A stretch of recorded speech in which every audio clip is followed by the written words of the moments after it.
স্থানীয়দের সাথে শিক্ষার্থীদের সংঘর্ষের ঘটনায় ১৪৪ ধারা জারির পর চট্টগ্রাম বিশ্ববিদ্যালয়ের অবস্থা অনেকটা শান্ত। ক্যাম্পাসে মোতায়েন আছে বিপুল আইন শৃঙ্খলা বাহিনীর সদস্য। নতুন করে আর কোনো গোলযোগের খবর পাওয়া যায়নি।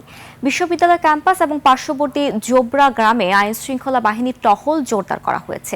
বিশ্ববিদ্যালয়ের এক ছাত্রীকে হেনস্থার ঘটনায় শনিবার ব্যাপক সংঘর্ষের ঘটনা ঘটে। এতে অন্তত ১৫ শতাধিক আহত হয়। সংঘর্ষের ঘটনা নিয়ে পরস্পর বিরোধী বক্তব্য পাওয়া গেছে। বিশ্ববিদ্যালয়ের উপাচার্যের দাবি, ছাত্রলীগ ক্যাডারের গ্রামবাসীর ব্যানারে হামলা করেছে। তবে ভিন্ন তথ্য দিয়েছে বিশ্ববিদ্যালয়ের সহকারী প্রক্টর বজলুর রহমান। তিনি নিজে ঘটনার সময় উপস্থিত থাকার বর্ণনা দিয়ে এটিকে স্যাবোটাজ বলেছেন।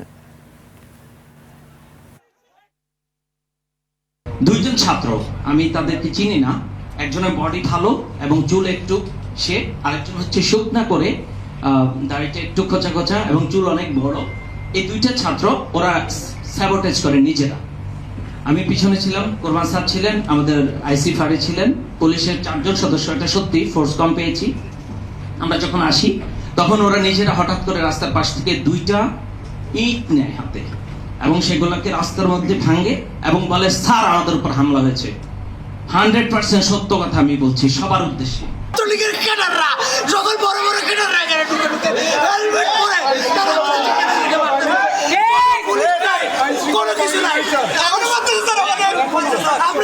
আমরা জিওসির সাথে কথা বলেছি, স্বরাষ্ট্র উপদেষ্টার সাথে কথা বলেছি, মাননীয় প্রধান উপদেষ্টার দপ্তরে কথা বলেছি। 2 ঘন্টা চলে গেছে, এখনো আমাদের মাঠে কেউ আসে না।